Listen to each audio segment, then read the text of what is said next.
This is a Candid Candace exclusive. Hey everybody, my name is Candace and you are watching the Candid Candace Show. If you're new to my channel, please make sure you subscribe. Okay, so let's get right into it, you guys. I have an exclusive interview to share with you guys that I conducted with the phenomenal actor Terrence Howard.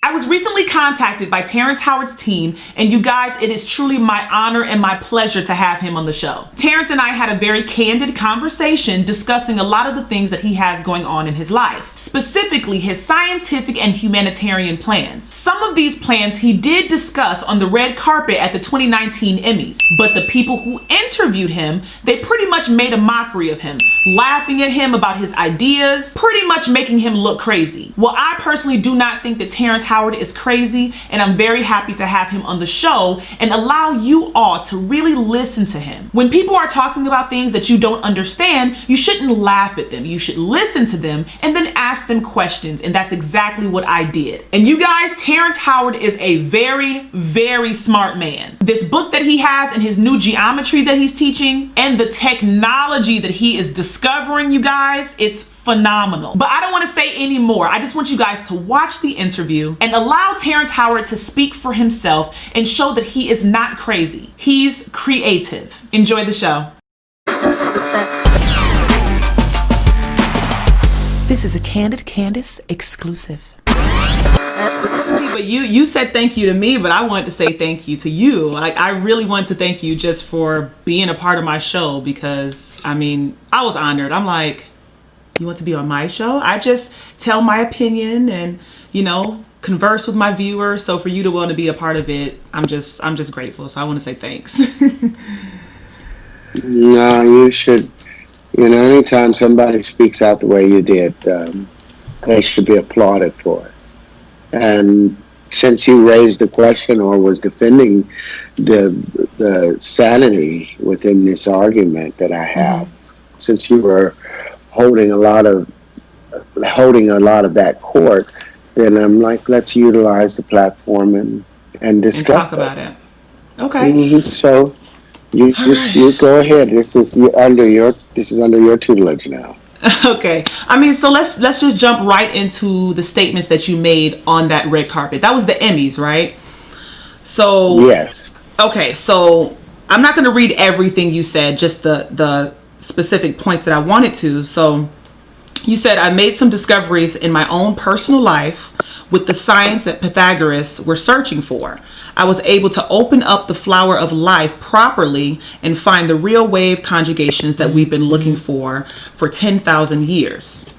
And then you went forward to say that, you know, your plans, which is that you're going to prove that gravity is an effect and not a force. And you will build the planet Saturn without gravity and build the Milky Way galaxy without gravity. Now, like you saw from my video, the people who interviewed you, they laughed. I mean, a lot of other, yeah, I mean, they laughed. I mean, and like you saw from my video, I was offended for you without even knowing what you were talking about. It was just pure disrespect, as if your thoughts weren't valid. I've made some discoveries in my own personal life with the science that, you know, Pythagoras was searching for. I was able to open up the flower of life properly and find the real wave conjugations that we've been looking for 10,000 years. I didn't do too well in trigonometry. What is the platonic solids? Wow. But wait, conjugating going on? You thought that was it. It isn't. There's more. No. I'm going to be able to prove that gravity is only an effect and not a force. I'm putting something on YouTube where I will build the planet Saturn without gravity and build the Milky Way galaxy without gravity. Right. Aren't you getting a star? He's rebuilding the universe. You're going, well, you're getting a star. So again, I think that will be an even more widely attended and cover. He gets a star Tuesday on the Hollywood Walk. We got to be there. We really. But he's rebuilding Saturn at that without last gravity. And no platonic solids. Yeah. I don't want to go viral. Right. That is you. Like, the whole world is trying to go viral, and you don't want to go viral. That's good. Please. Good for you. You're being true to yourself. So I guess my first question, before you even explain anything about science, how did that make you feel to watch that back and see them make a mockery of you? Not what you're saying. They made a mockery of you. Well, the funny thing is, as David would attest to, when we started this entire process, setting all this in motion, writing the book, building the technologies, we understood that it would come in certain phases, and that someone would have to put their head out for a minute, and it would look like it's about to be ran over by a semi, and then backed up over it again. And we knew ahead of time that it wasn't going to be met with roses and and well wishes. Right. So that's all been part of an interesting dance. I could say it hurt, but what hurt was, wow, it's going to take a lot sometimes for a generation to recognize how far off it is from its salvation, but also how close it is to its own reckoning, by our inability to find balance with everything else that's in balance in the universe. Our tone will be snuffed out. So I listened to it more so from a saddened place, but also knowing that was supposed to occur and would have to occur. Here I'm questioning everything. I said I can take a physics simulation. That's what I basically meant. I'm sharing that on Tuesday when I receive my star. I'm going to be able to prove that gravity is only an effect and not a force. I'm putting something on YouTube where I will build the planet Saturn without gravity and build the Milky Way galaxy without gravity. I can take a physics simulation. That's what I basically meant.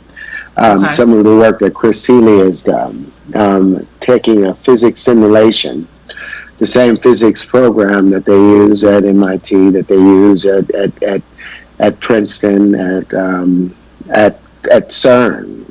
The same.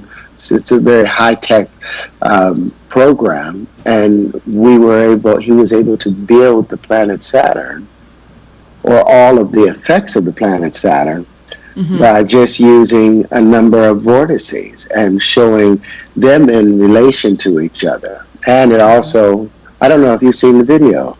I did a few times. I had to watch it a few times to completely understand. And using the example of tornadoes being vortices, like for me, I needed that. I need layman's terms. A whirlpool. Was it a whirlpool? I thought it was a tornado. A tornado is a whirlpool. Oh, okay, yeah.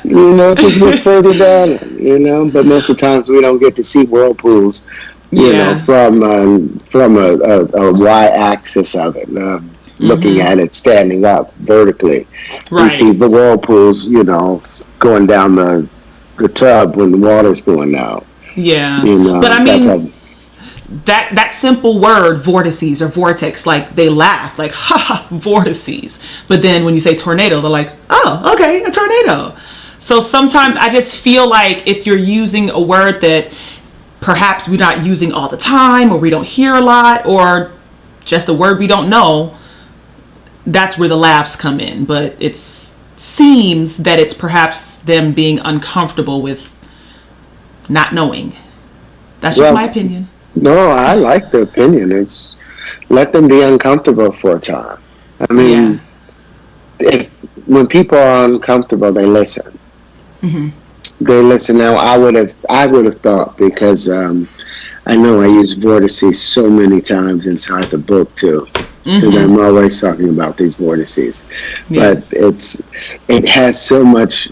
I guess it does tell the same power and story that's within the tornado and that constant spin, but everything in the universe is reduced down to those two things, whether something is spinning to the right or spinning to the left. Okay. If it's spinning northeasterly, then what it's becoming is electric, because it's seeking a higher pressure condition. Picture a rock, falling, a million-ton rock falling into a crevice, a hole in the bottom of the ocean, and how that rock would move with urgency towards the center of the earth. Well, that's what electricity is doing. It's moving, seeking a higher pressure condition. The deeper that rock goes, the greater the surrounding pressure. And that increases the electrical conductivity because things are closer to each other. When things are further away, you know, you can get a spark across, but it's a lot different when they're touching each other like this. And especially if you can get them to overlap each other. Look at how much more conductivity you have taking place. And that's what electricity is doing, spinning northeast. And whereas magnetism, so that they both can fit together, magnetism says, since you're going to spin northeast and seek a higher pressure condition, what I'm going to do, since we're equal and opposite mates, I'm going to spin southwest. And as a result of spinning southwest, it's become centrifugal, where you have one that's centripetal, seeking a higher pressure zone, and the other one is centrifugal, expanding outwardly, radiating, magnifying, rarefying that which was once this tightly held together. And that's the dance between all things in existence. It's at some balance between its electric contraction and its magnetic dispersion.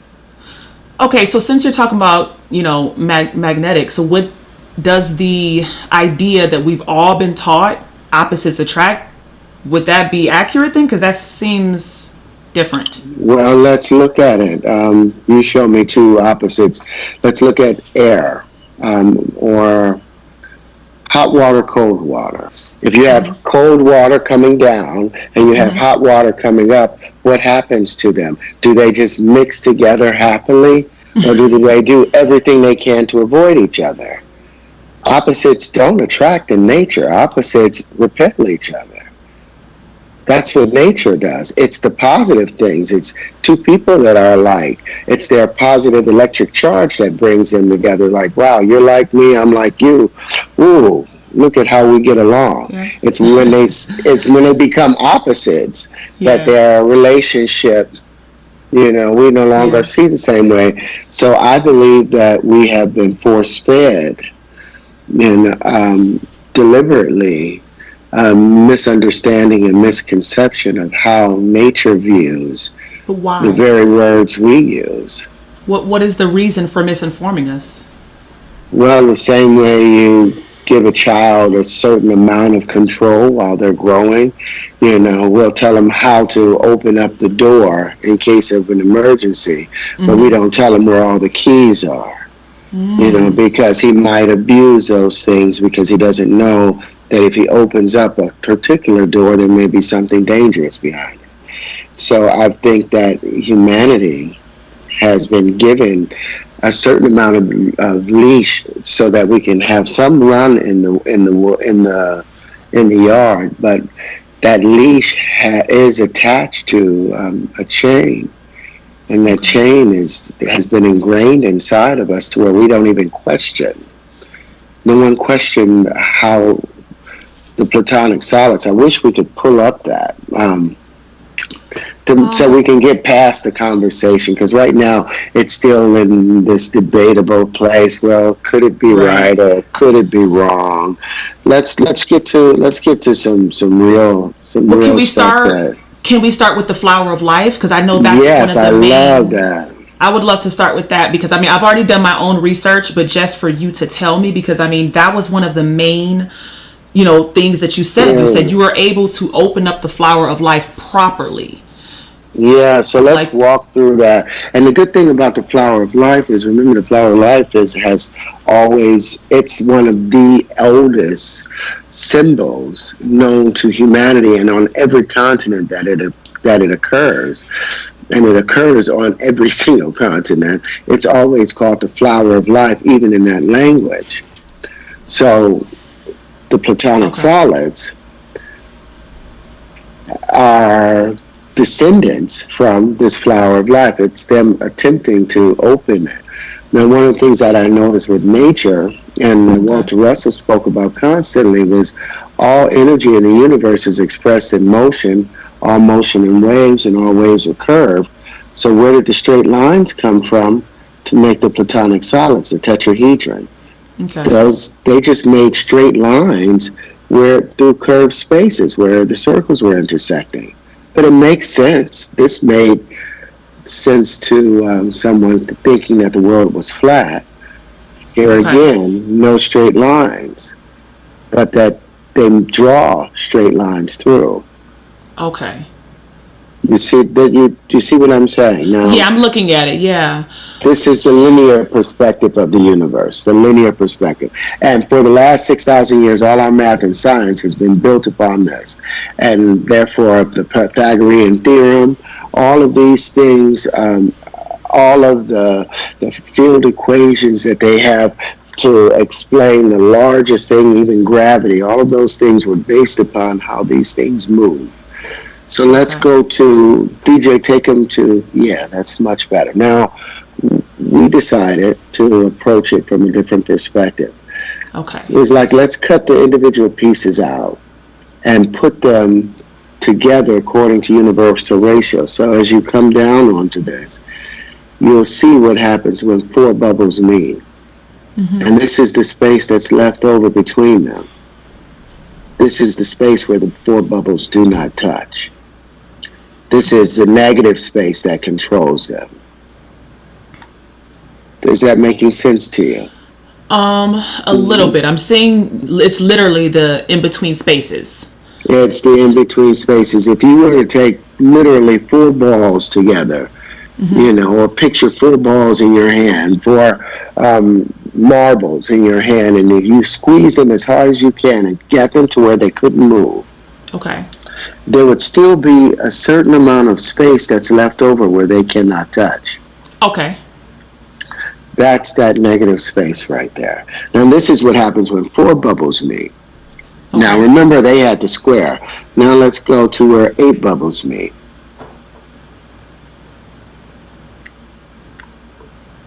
And we can scroll over the top of it. Now this right here, by all of the literature and by how it behaves, they would normally call this something to do with being the proton or the center, the drawer, the center attractor. Go back to the one that had 4, DJ. Thank you. This having 4, what this shows here is that there are 8 poles to the smallest dynamic, because each pole has a point on it or it has a concavity to it. The ones with the point is spinning out, it's expanding. That one is actually spinning its way out. So those become magnetic because they expand their way out. But the ones that are concaved, that space right there, that's the job of electricity. It's always tightening things. So we see even from the smallest piece, this is the highest pressure condition, that there are at least 8 poles. You have 4 electric poles, and you have 4 magnetic poles. There's at least 8 poles that's interacting, whereas before we were taught that there was only a North Pole and a South Pole. So now you see how these things could change technology, because now we can draw more poles off of it. So now once you go to when you put 6 of these things together, the green, and you watch how now you have 8 poles, 16 poles, and another 8 poles of interaction of something that they would normally call a photon, how it behaves. Okay.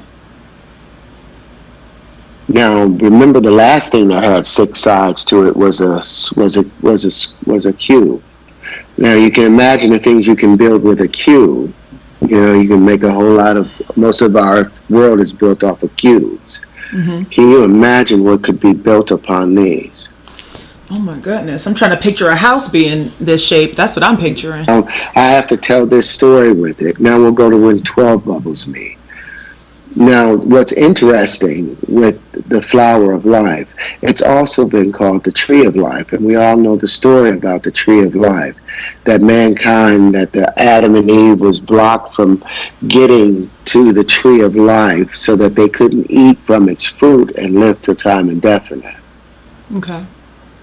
I'm saying that the tree of life has now been opened again to mankind in these wave conjugations that come from the flower of life, because these are the true fruits in comparison to the dodecahedron that was drawn across.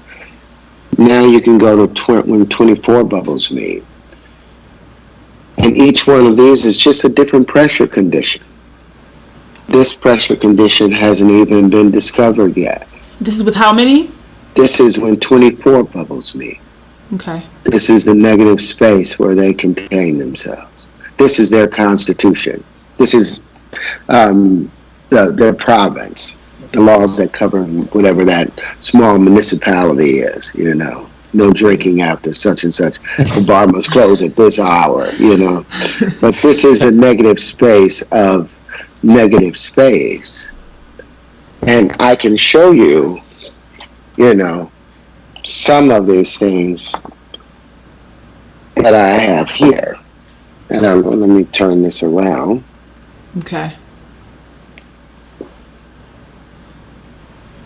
To give you a better idea. Did you actually sculpt that? These are things that were made for me. I had to get 3Ds. These are the ones that I built. Oh wow. Wait, can you pick it up? Yeah. I don't know, can you see it? Get it a little bit closer. I think you're kind of out of the frame. I'm trying to.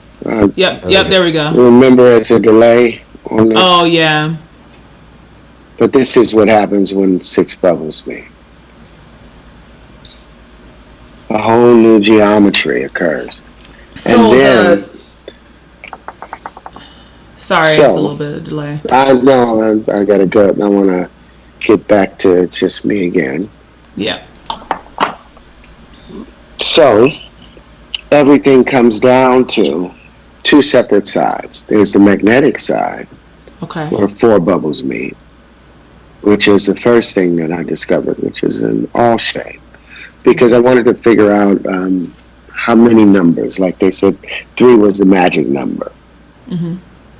So what really was it? The Holy Trinity, a lot of things, good things comes in 3s. We hear all these different stories about 3s. But there was nothing sustainable about 3. It turned out in order to see height, width, and depth as far as perception, you need 4 dimensions. You need your height, your width, and your depth, but you also need your 4th perspective. Mm-hmm. That has to be equal and opposite to all the other sides to it. And that pressure condition looks just like hydrogen. Can you turn it a little? Okay. Right? Mm-hmm. Now this is expanding. This has, if you were to drop this in any kind of fluid, these fins on it would make it fall slower. Even though it has a lot of positive charge in these collective areas. But now imagine it this way, without the fins, and which one do you think will move quicker if it was dropped? The one without? The one without, that would be the one with the greatest electrical potential. Because it doesn't have these magnetic things that's pushing and expanding off of it. And the entire universe ends up being built as a result of these things. Maybe I went too close. Yeah, that's good. These things turning into now these. Now it'll be a lot better if I allow DJ to show you these things on how through the computer, because trying to translate it from here is a little different. But I wanted you to understand. These things, this is real geometry. These have been built by me. This is when 6 of them come together and make a natural turbine. So there's an entirely new geometry or technology that could be opened up as a result of seeing things from a slightly different perspective. So what kind of things? Like, if you have any like specific things? I mean, I know you mentioned, Saturn, but just worldly things. Like I mentioned a house. Like I don't You know know why what? that was the first thing that popped in my mind was what if there was a house that was shaped that way? Well, let's instead of jumping directly to a house, let's go to what would power a house. Okay. TJ, Chris, will you do our plans for Haiti?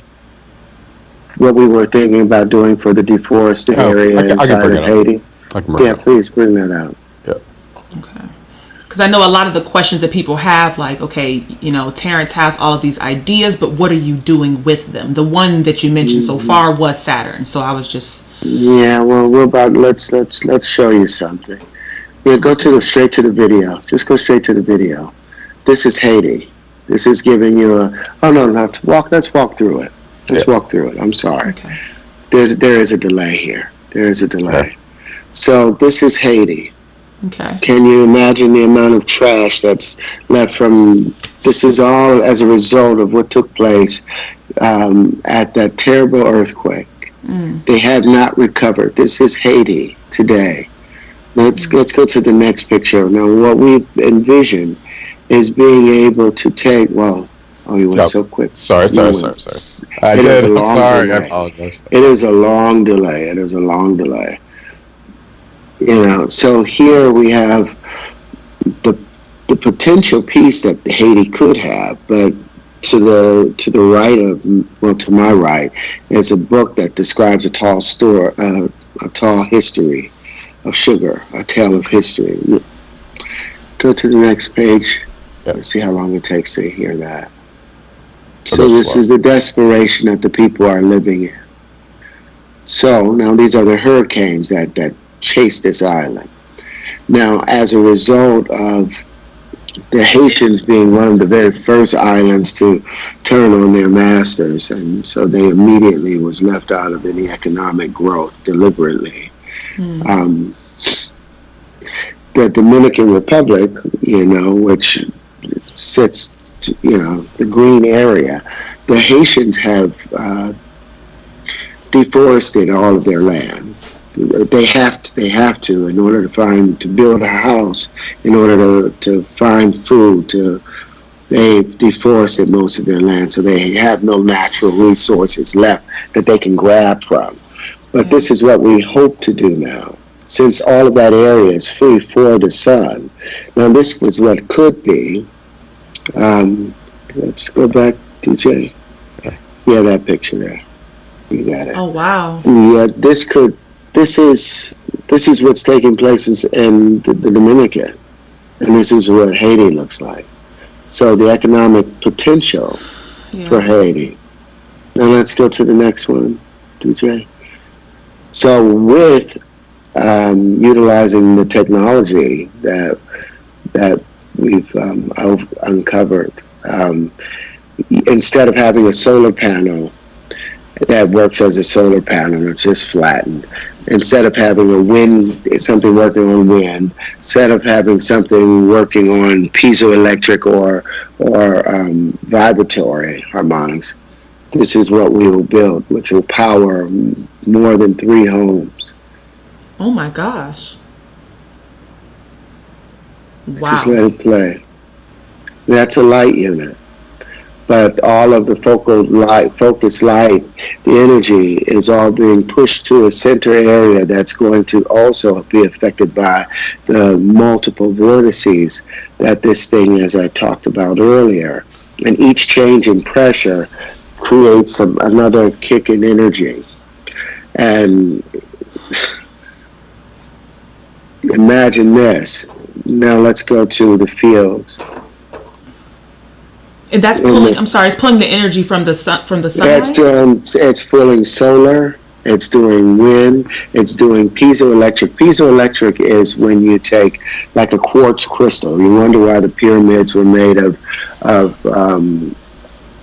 a quartz-like material, of granite.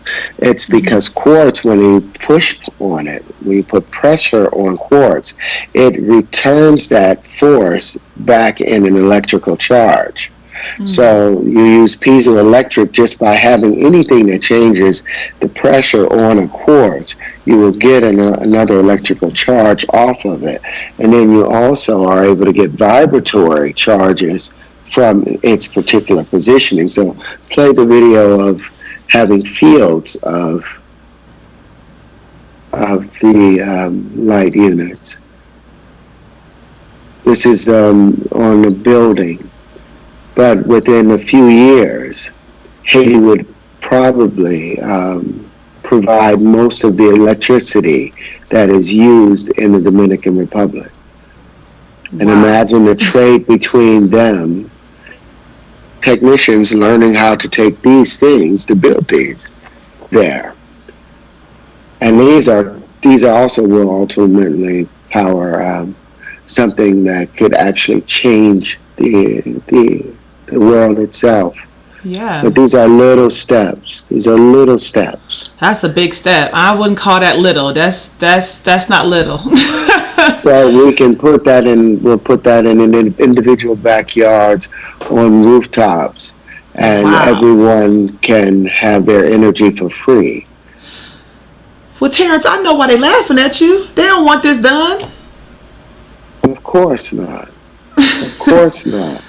But continue. I think we have more with it.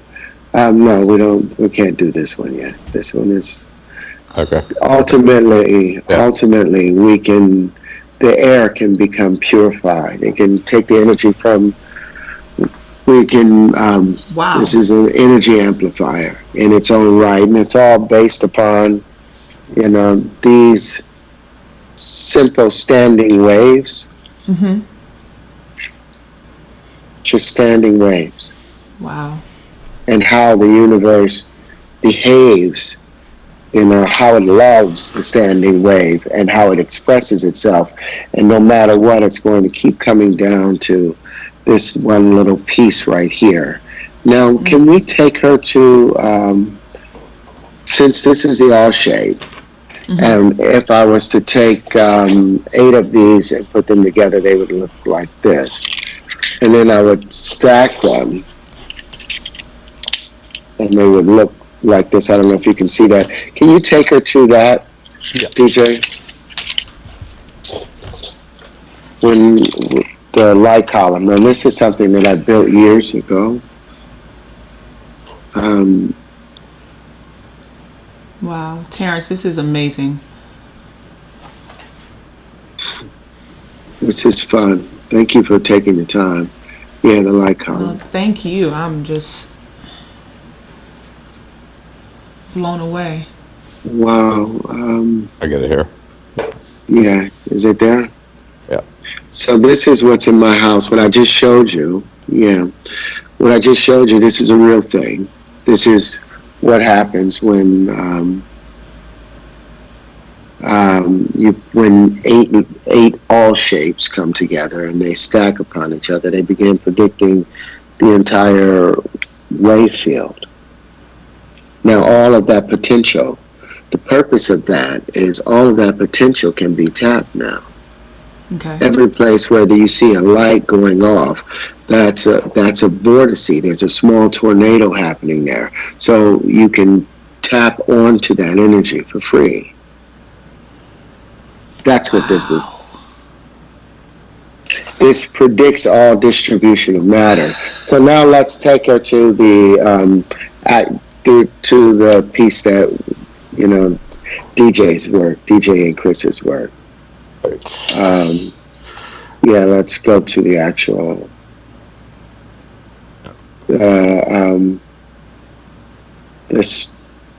The one that I wanted coming out of the ground. You know which one I'm talking about. Yeah.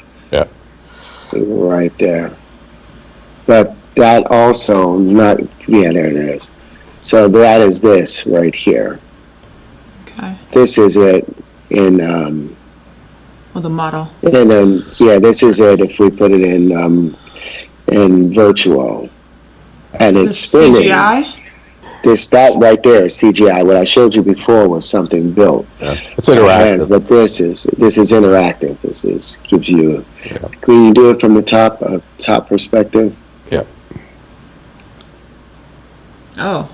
So now you see why it's called the fruit from the flower, because that's all you see is the flower. And so if those were used as lenses. Can you imagine how much they would heat up and take one solar lens? It's ridiculous. It's just not even fair anymore. Wow. So this right here, now let's take her and show her the combination of that with predicting the DNA. Okay. Predicting the DNA. The DNA of our bodies, the way our bodies are put together. There we go. Yeah, it's made up, before you start it, it's made up of five tones. Okay. 5 tones. Phosphorus, oxygen, nitrogen, carbon, and hydrogen. Now, each one of these things are aligned next to another one as a way of passing on a tone, like keys on the piano. And when you watch them build themselves, you can let it play now.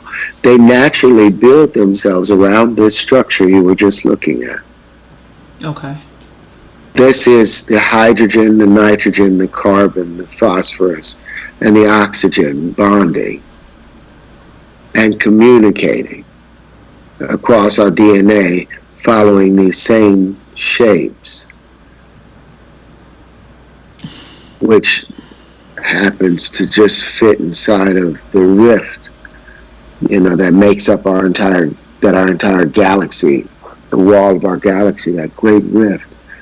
Everything is some smaller creature of some much larger being. Our entire galaxy is just a DNA, just one DNA strand of a much larger being. So for us to even be having this conversation within the lifespan of something like that, is remarkable. But to talk about truth, to participate in a new paradigm, thank you. Thank you for but this is real. Now, this we did with animation in building Saturn. There was no animation there. That was just what occurred. That's what I was going to ask. Did you do that intentionally, or? No. Chris, tell her how it happened. I called you and was like, throw some of these things into different positions and see what they create. I thought he would come back to me a month from then, and show me something simple. I had no idea 3 hours later he was going to have that video. And it looked like Saturn. I just was like, wait a minute. That's why I had to talk to Mira. I was like, Mira, you need to hear this. You got to hear what they're. Yeah, it was quite profound. Like I was simply following the geometry the way Terrence was teaching me, the same way he was walking you through it. Right? He'd walked me through it for a couple of months, banging into my head, so I just ended up lining up the vortexes, right? The tornadoes following what Terrence refers to as the linchpin configuration, which is just 4 pointed towards a common center point. And then doubled it, and then I rotated it 120 degrees and follow up. Just let the geometry lead the way, right? Yeah. And then I realized that I put in like some particle systems and stuff, and then I just hit play. Essentially, I just angled them following the right angles of Terrence's linchpin, and then I hit play, and then it just morphed right in front of my eyes. I was like, I don't believe what I'm seeing. Right. Even the hexagon on the top of Saturn was. Yeah, that's the stuff that blew my mind. That blew my mind. Literally, this had all occurred 3 days before the Emmys. So. So that's why you were excited. So freaking excited. I was like, and then he did it with just 2 linchpins and the Milky Way galaxy, and I was like, okay. All right, well, this is now becoming really fun. So we should show them a linchpin now. Yeah, and can you explain to me what it is? Because when I watched the video, me and my husband, we were fascinated but confused at the same time. Right. And I know linchpin is a term, that's your term. That's your actual term that you came up with, linchpin. Yeah, I call it a linchpin because it's the it's the Constitution that holds everything together. But you see this all shape I have right here. Yes. Well, it is the backbone of the linchpin. Go to the single linchpin one that we have on the book. Maybe it'll be easier if you go to that, the one that's in the book. You just pass the all shape. And the book being interactive is certainly helpful. Right? Yeah. Yeah, that's the fun part. All of this stuff, we're about to take you through an interactive walkthrough here. So here's the linchpins there, but go up to where we're this is the fun part. Yeah. Giordano Bruno, by the way. Bruno's right there. That's who we were making reference to earlier. But I'm sure you'll be able to clip this all together. Back to the flower of life. There we go. Yeah. There you see. There's the linchpin right there to my left. Okay. Now, got it. What you're looking at is basically the bone structure. That's the very skeletal structure of that overall of the all shape. It's the same structure, but this is the scaffolding of it. So now we see how the all shapes, behave in nature. And I'm using the wrong term. The all shapes they really express every aspect of the universe as a whole.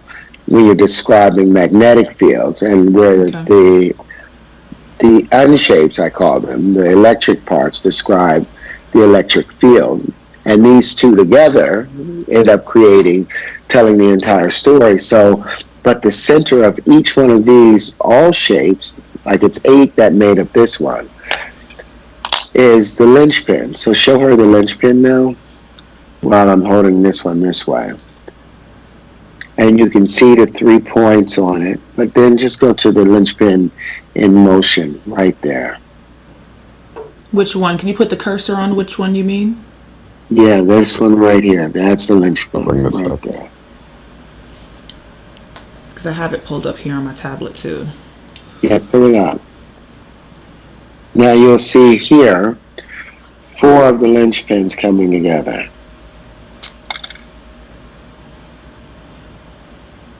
Isn't that a daisy? Isn't that a crystal?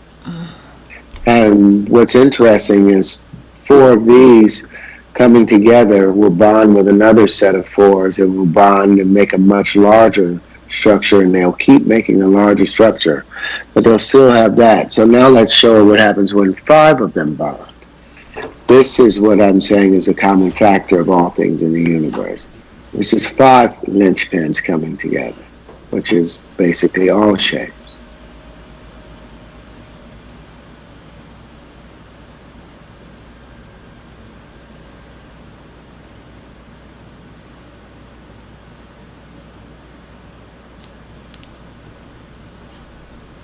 It will be, and now one of the things they've always said is that a crystal can't be predicted how a crystal shall grow. But this seems to pretty much tell the tale of crystalline formation. And everything that we see and experience is a crystalline formation. But is it random? There's no randomness to it because everything is going to keep coming back to this all shape. That's still the same shape as, come back to this now, DJ. Yep. If you can see me, that's still this same all shape. Still that same shape. Okay. That's the recursive thing that the universe keeps coming back to. As this, they call it, what's that favorite term? The Y delta Y. And why it's so important. But those are the things that make it all predictable. And as a result of it, there's so much more technology that we can now access that wasn't available before when we thought the world was flat. But I mean, we've been away from that idea for a while, but correct me if I'm wrong, but what you're saying is although most people have agreed that the earth is not flat, the ideas that you're saying right now haven't been acknowledged, at least not out in the open. I mean, well, put it this way. Imagine a couple of sailors, riding in one of the in a helicopter and saying, I hear the world is round. Mm-hmm. Or I hear the world. No, that's not the right illustration. I'm trying to picture something in a modern state. You're still using it's almost as if somebody from our day today was still sitting and using a rotary phone. If you remember the rotary phones from the 50s.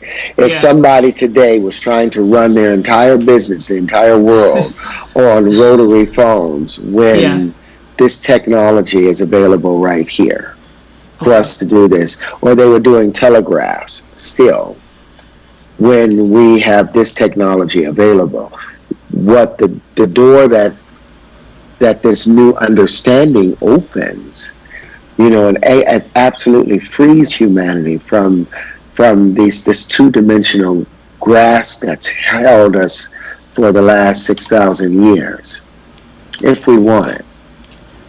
That was actually going to be my next question. You talked about two-dimensional mathematics in a three-dimensional world. Yes. Can you explain that a little bit? I think I got lost on that as well.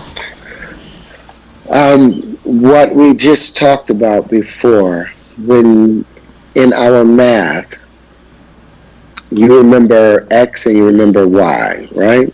Sometimes you remember Z. Sometimes you remember Z. But based on the two-dimensional perspective that they built the world, or the math that describes the world, moves forever directly in front of you and forever behind, and forever to the right and to the left. Mm-hmm. It's a flat plane. It has no height. It has no width. It's a flat plane. Now show me one place in nature where only two dimensions exist. Again, in order for us to see anything, it has to have at least three recognizable dimensions. It has to have height, width, and depth. Okay. And our own perspective, which brings it to 4. So how in the world can two-dimensional perspectives tell of multi-dimensional reactions and realities? It's like trying to draw me with stick figures. Yeah, you can get some depiction of me, but is it going to be the best understanding of drawing my face with stick figures? And now we have so many more tools in which to understand and describe nature and grow as a people, as a part of this universe. I think we're being shared. This knowledge is being shared because maybe this is a ripe time in which people are open to something new. Yeah. Something transformational.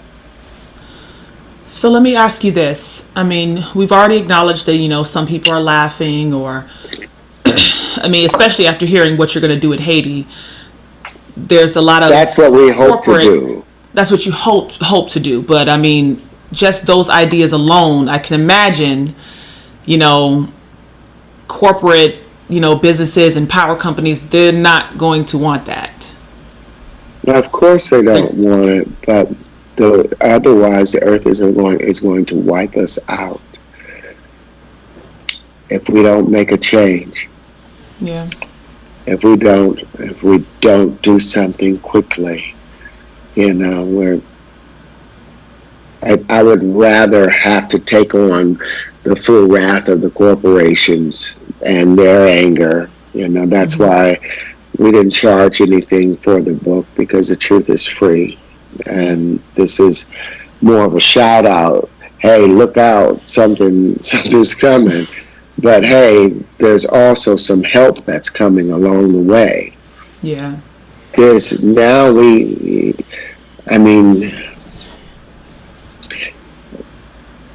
I'm not a Bible thumper, but I've learned some valuable lessons from that book.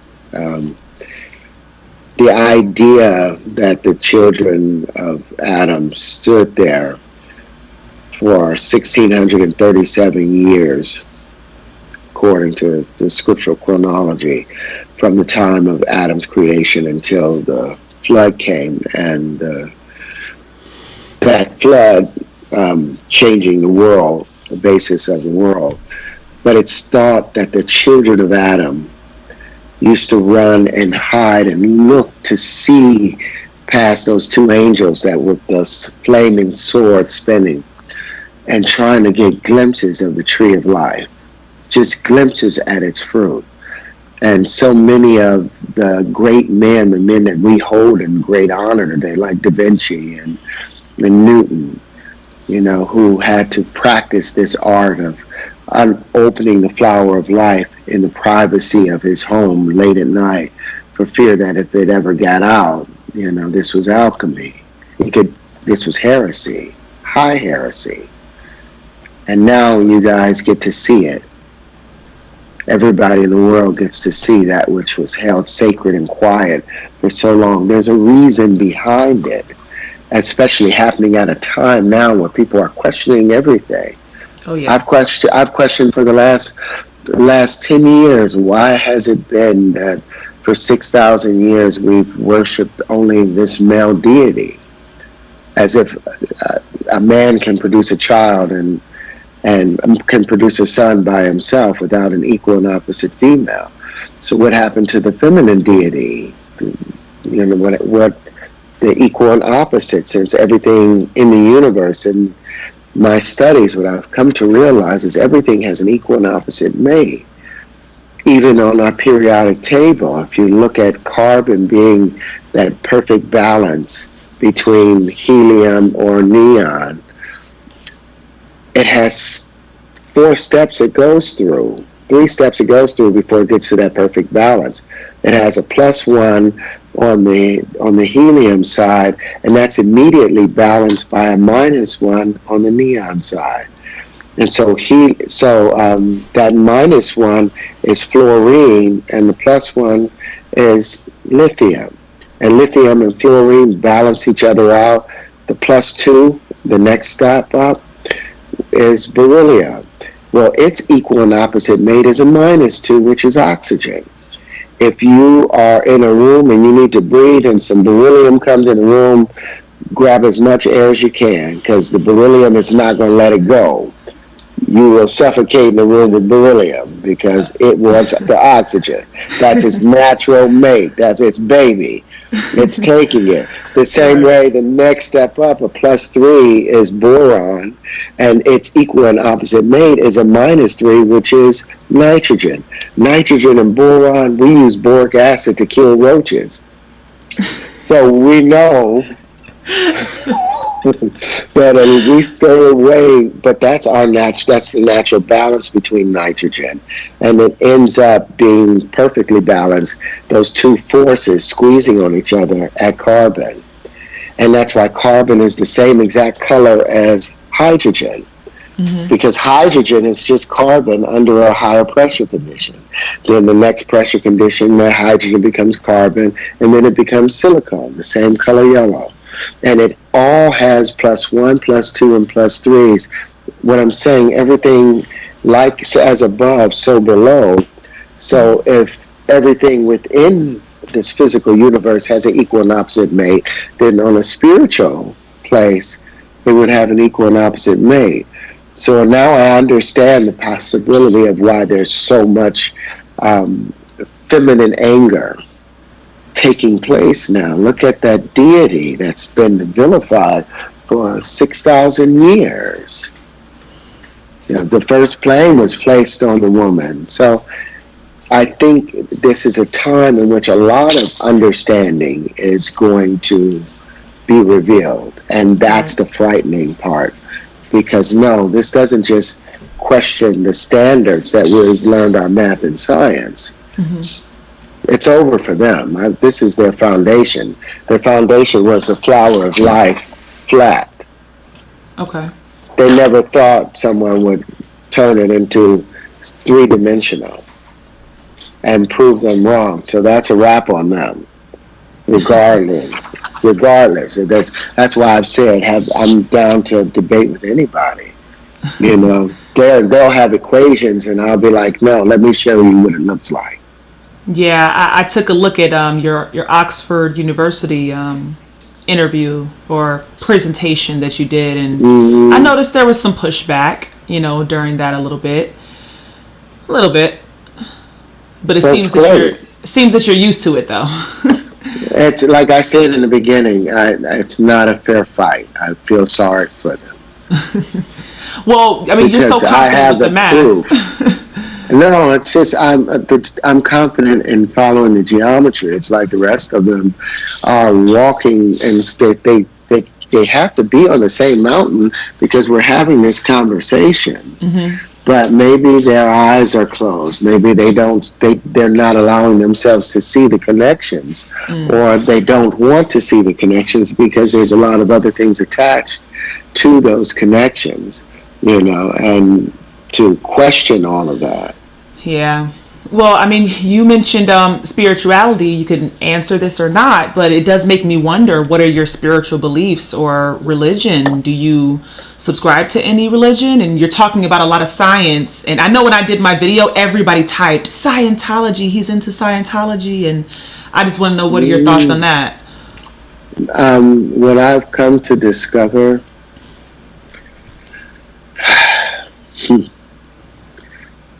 everything inside the universe is made from the first thing in the universe. Okay. From the beginning. We normally call the beginning, some call the beginning the creators.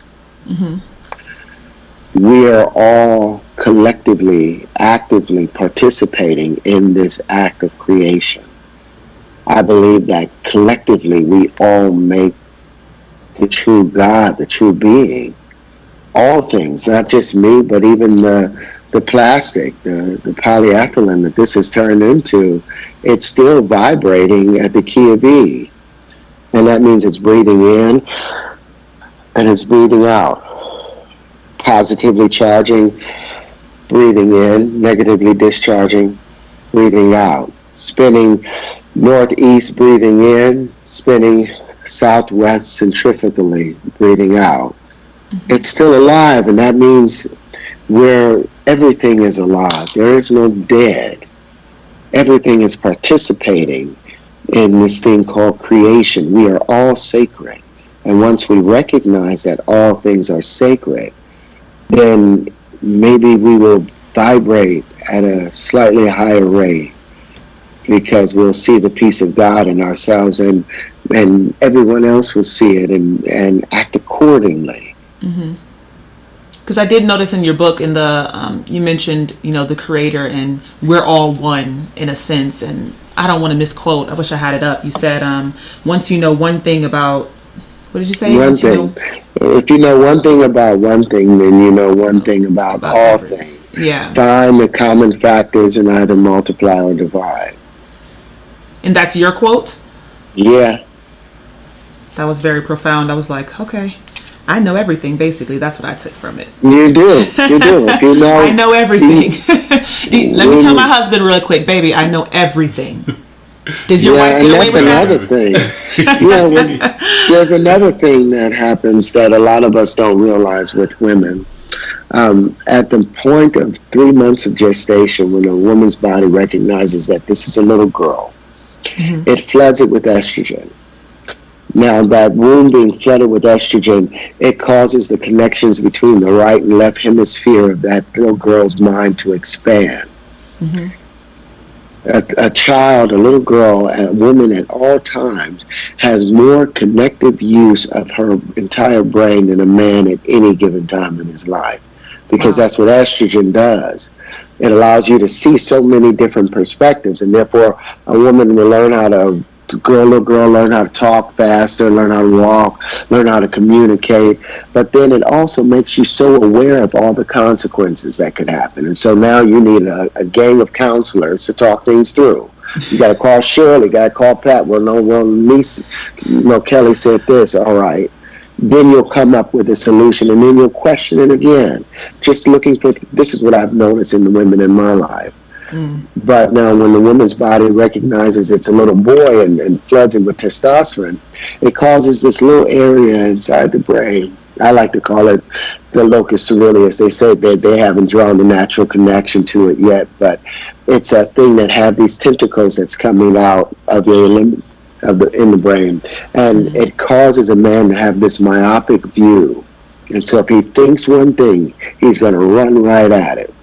He just see A to Z, and it's just A to B. And he has the confidence, the testosterone pushes that within him. You got to remember, an average man produces 1,500 sperm per heartbeat. 1,500 sperm per heartbeat. Each one of them is produced with some amount of testosterone. So that gives him this extra thought of, I've got to push through from A to B. So naturally, in a loving, perfect relationship, the woman will think out the possible ways. She can sniff out what could work, like in Cookie and Lucius. She's able to sniff out what will work, and Lucius has the heart to just execute. And that's how the balance between the male and female, I think, works. That's what nature has shown me. That's what the geometry has shown me. So I'm looking for that within the heavens. Okay, where's the equal and opposite? Where's the mama at? That was the first time you said "I think" during this conversation. I do make that mistake sometimes. But that's very interesting because most people have been saying Terrence Howard's theories, or he feels this, he thinks that. You've been very confident saying this is what it is. Well, I have the geometry. I have the geometry. Their math, it doesn't predict the distribution of matter. What I'm about to do in a couple of months it's a wrap. In a couple of months, it's all predictability will be seen. It's something bigger than walking on water. I'm gonna say that just in common conversation. I want to know what it is. It's too big to know what it is right now, but there's everything in stages. Everything has its proper place. But this right here, if they look at the videos, they'll understand. Anybody that wants to come and take life's waters free, they can come and take life's water free. Understand, this is your inheritance, the flower of life. It's the inheritance of mankind, of everything. Come and participate. All I am is the gardener within and it's bounteous. I promise you. Well, speaking of participate, one of my main questions I did not want to forget to ask you, of all the people laughing and not caring about what you're saying or pretending they don't care, that's what I would say, who's supporting you? Who's helping you? Like, is there any huge scientist or huge, public figure or anybody who has your back besides me? The geometry. The geometry. A picture speaks 1,000 words. A picture speaks 1,000 words. What we're doing with the SQ energy amplifier,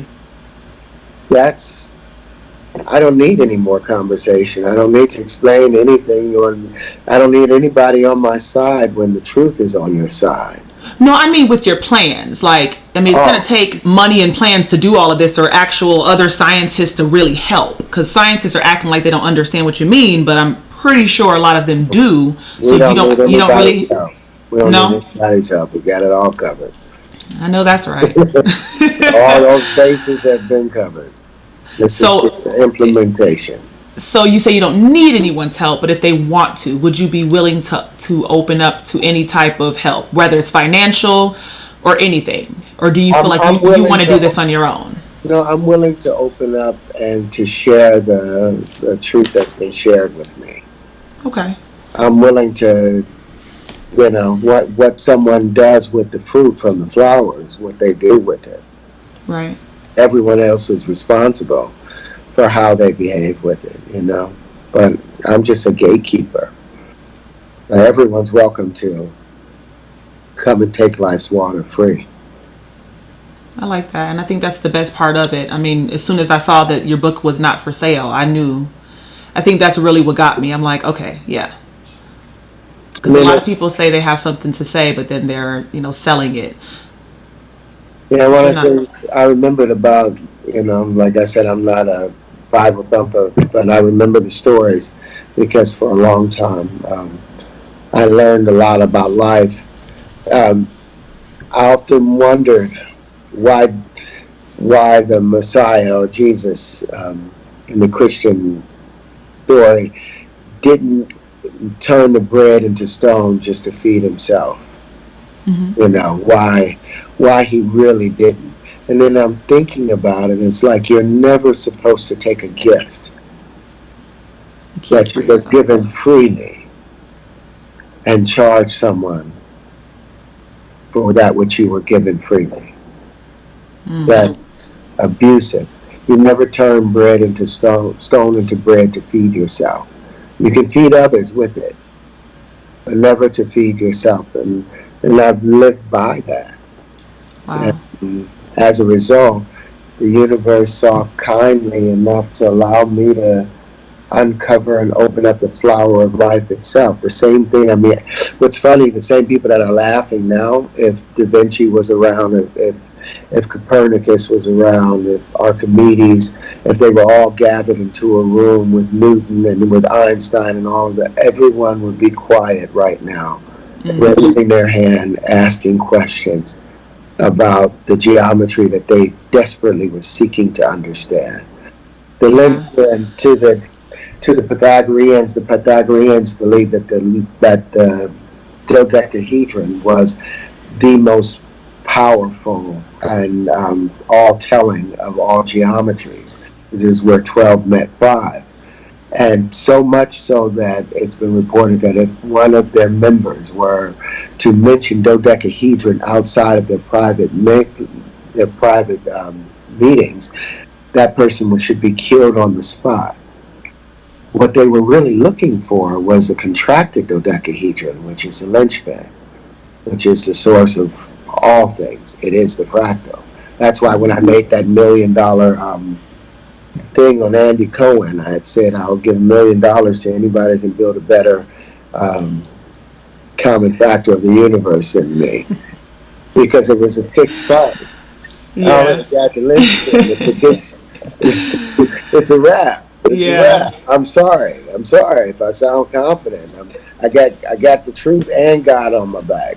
Yeah, but that's why I said I was joking before. I said that was the first time you said I think, because you're very, very confident about this, and I think that's what makes me interested. And even after this, if people are watching and they're still confused, it's just your confidence and how specific you are when you're speaking. I'm like, he's got it figured out. And even after this, watching more and more interviews from you, more YouTube videos that you put out, it's just wanting to seek the knowledge is what's most important to me, at least.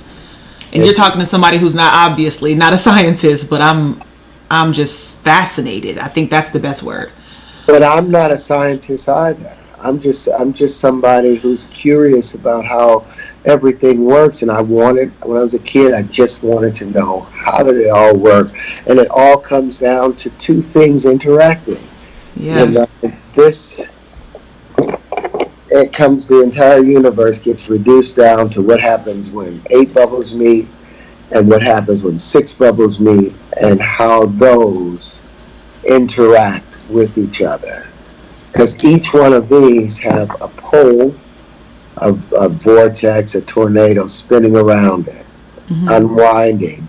And each center also has, I keep losing my thing. Yep, right there. That's good. Each center also has its own whirlpool spinning around and collecting.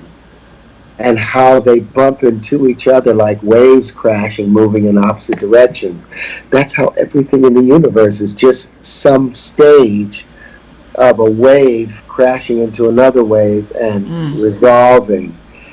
And even though it's taken, in a second, we see a wave turn white and then it goes back to that navy blue.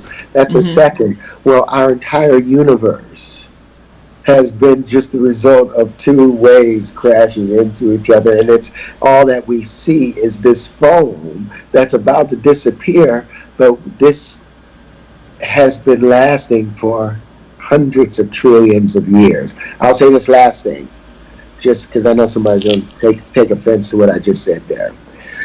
They say our universe is 13.7 billion years old. Well, our Earth moves away from the sun at 6 inches a year. The Earth has been moving away from the sun since the moment that it formed.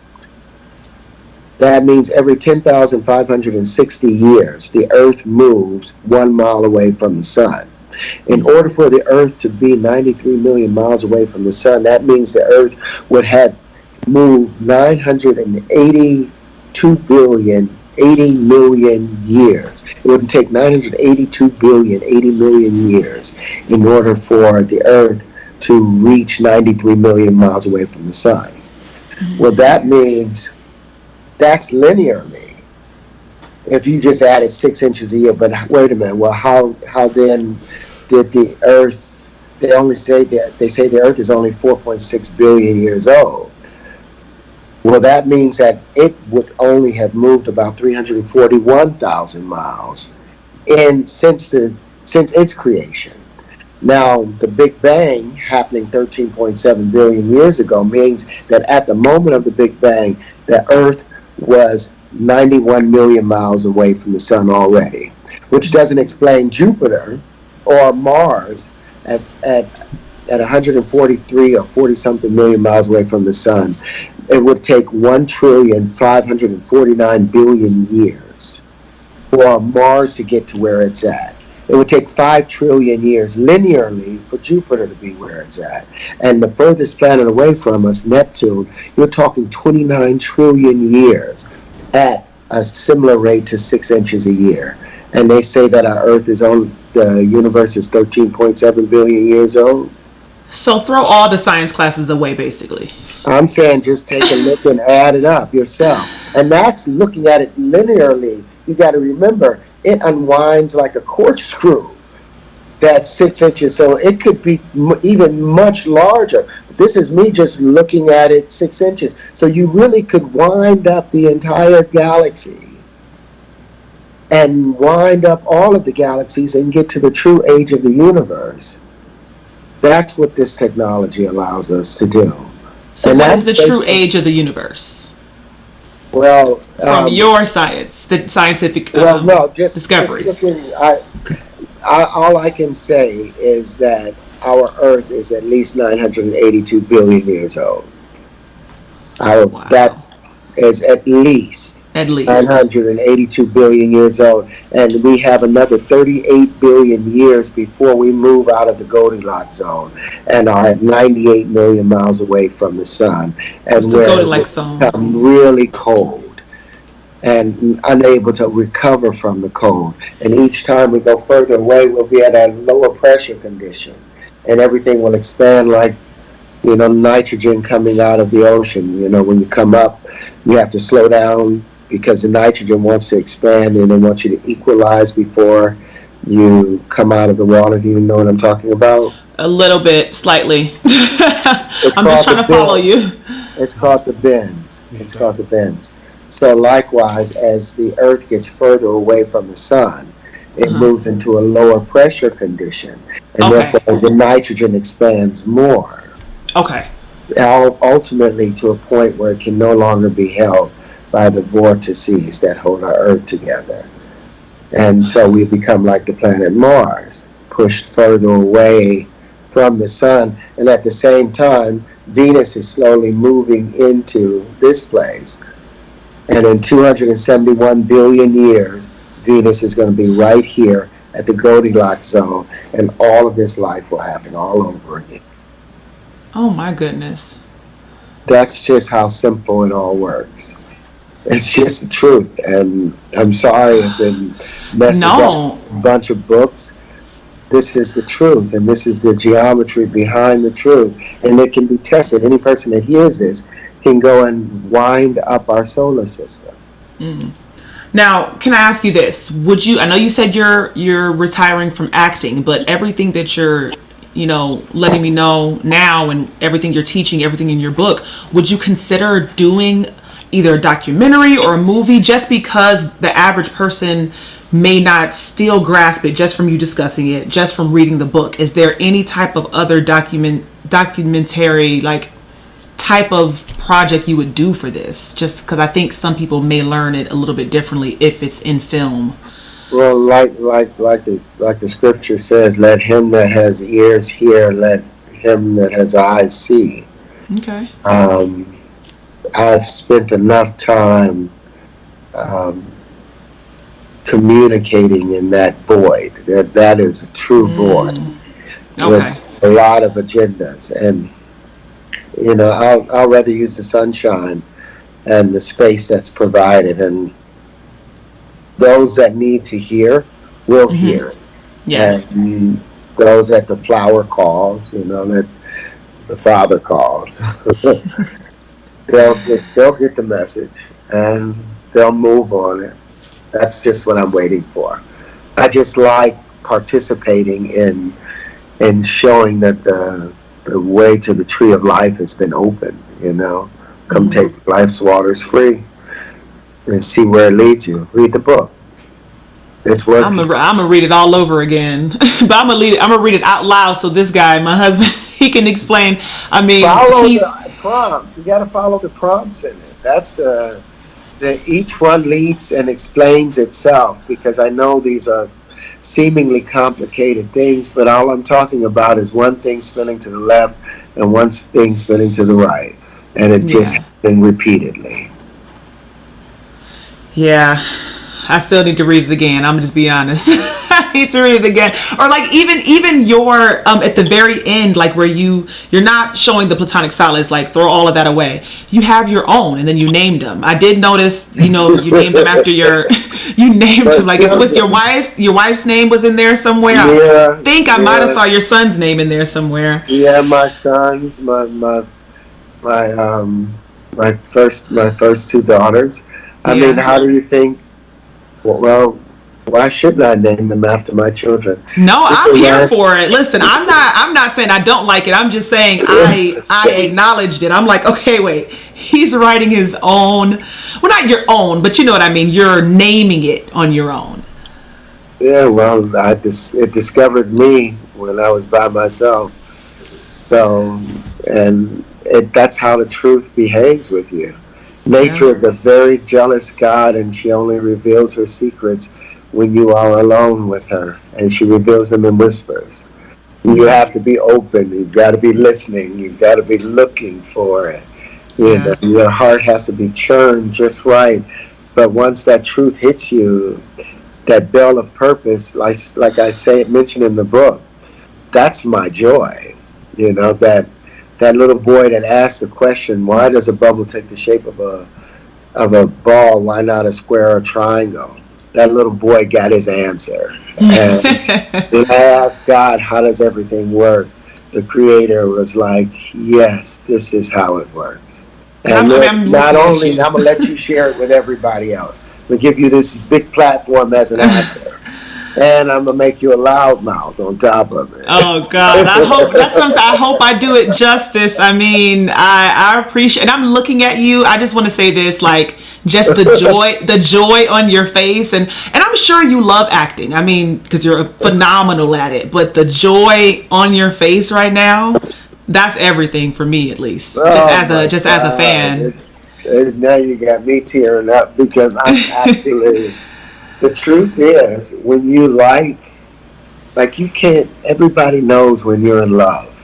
Everybody knows. It's everywhere. Mm-hmm. And we know when it's true love. because then it bounces from one person to the other one out. It's contagious. It's contagious, and that's what the flower of life is. That's what the fruit from the flower of life is.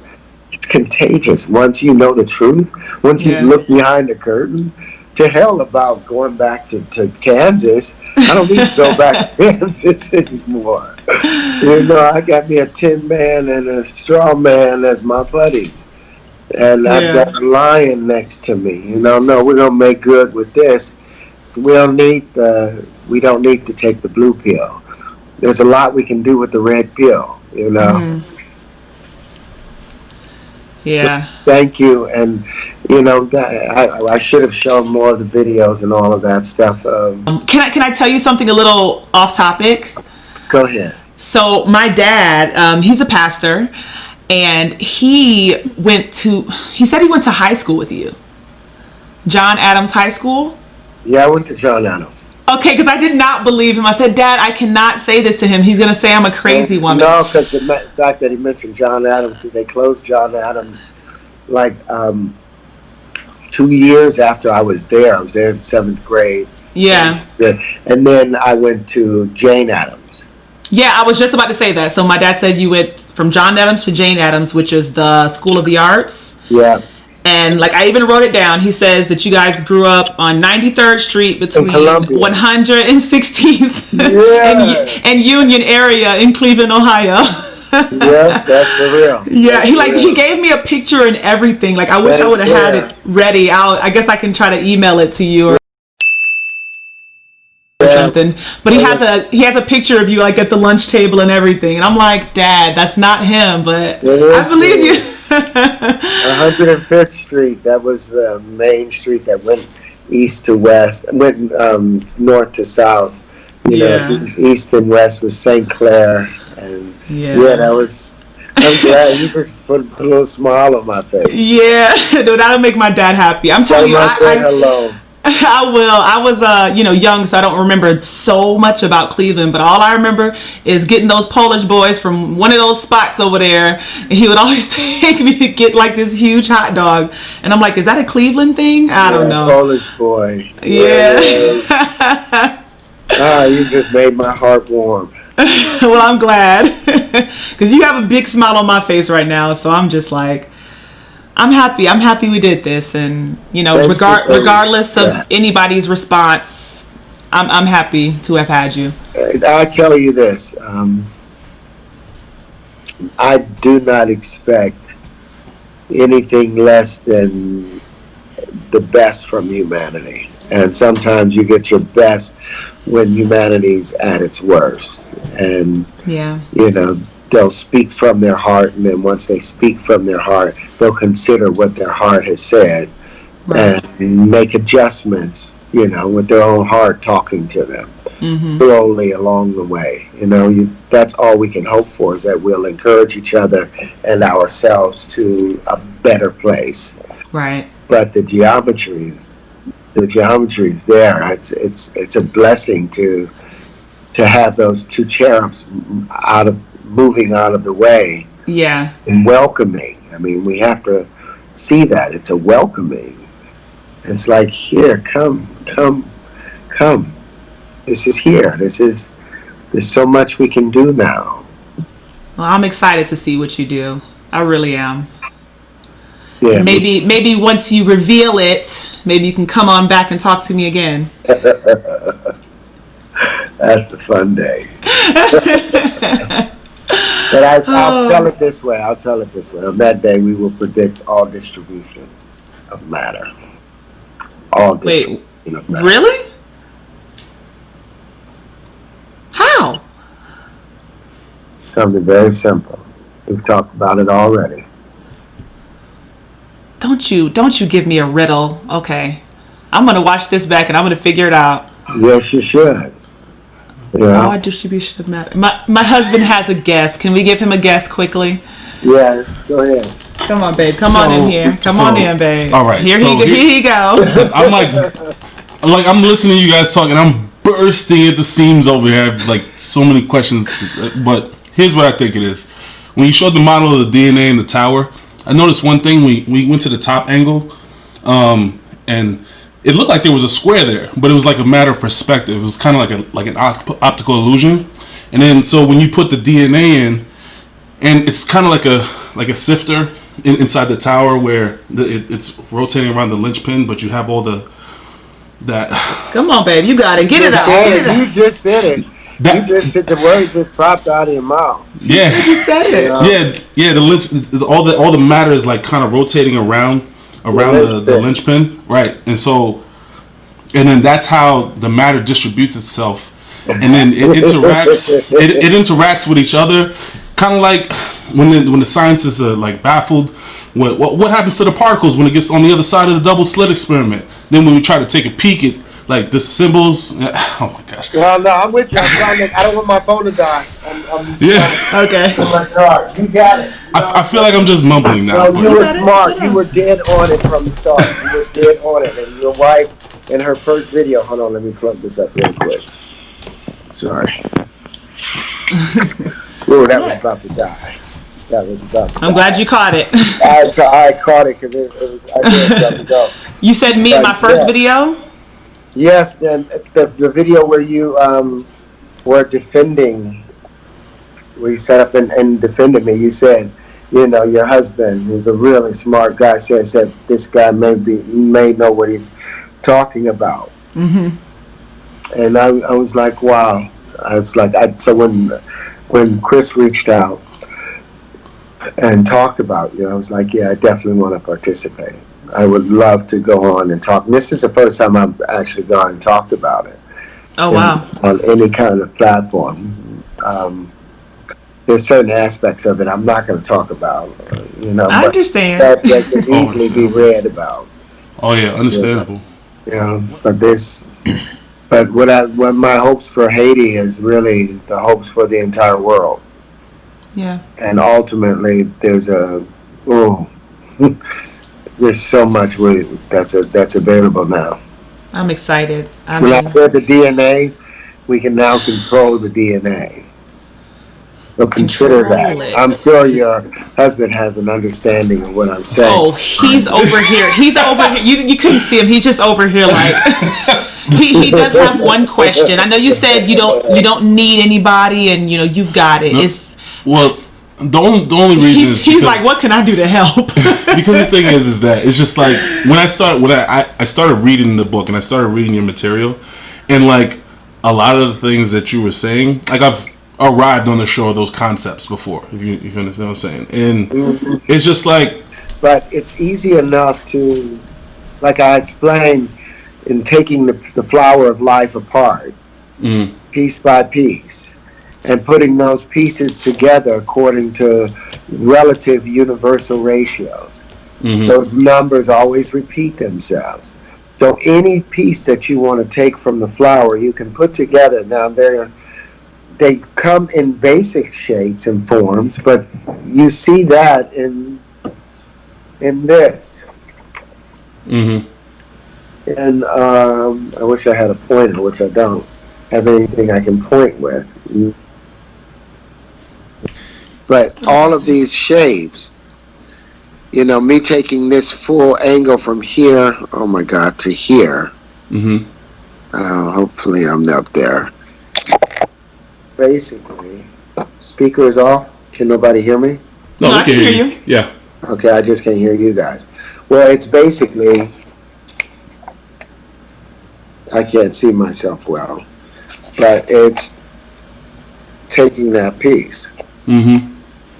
And putting that together 6 times. Now I saw what you did with some of those pieces there. Like one thing that just pops into my mind is. Hold on, I'm trying to see why my speaker went off. Gotcha. Okay, there you go. Yeah, and I see some of the because essentially geometric proofs, right? Yeah.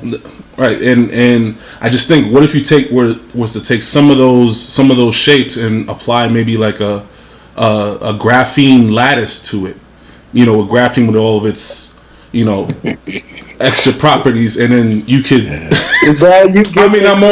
I'm churning right now. No, you're actually speaking, the language we're talking about.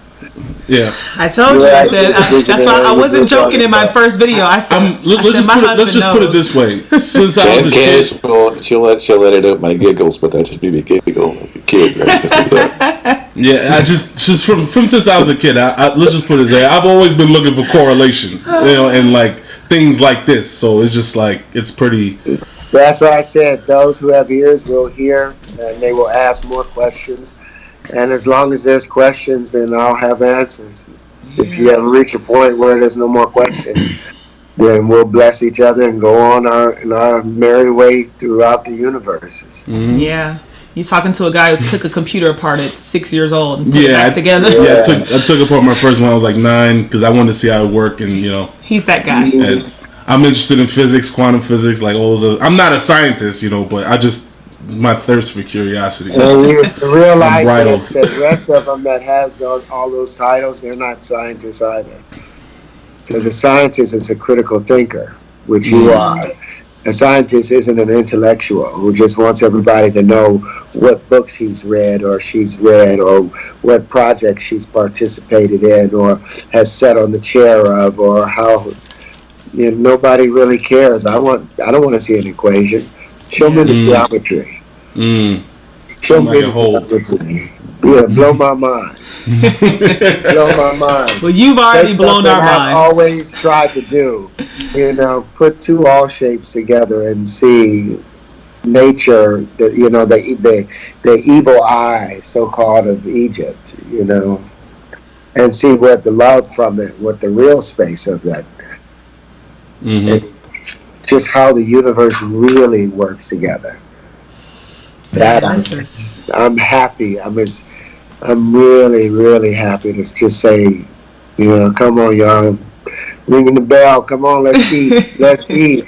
Because the universe never gives people anything unless it's something they're going to need. And if we didn't need this knowledge right now, we wouldn't have it. And most of the things we need, our lives depend on it.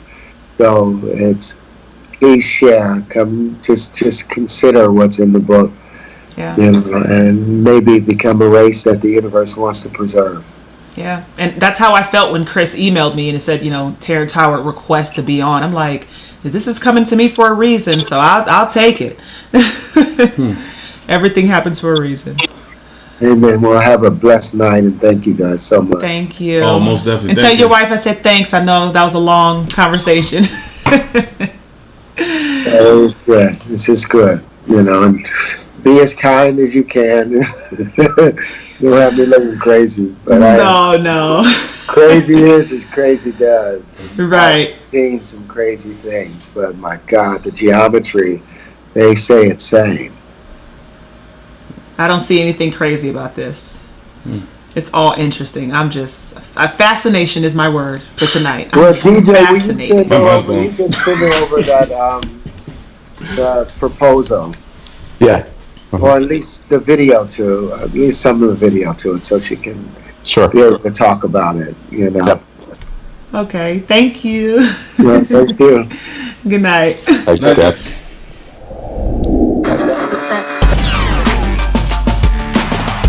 This is a Candid Candace exclusive.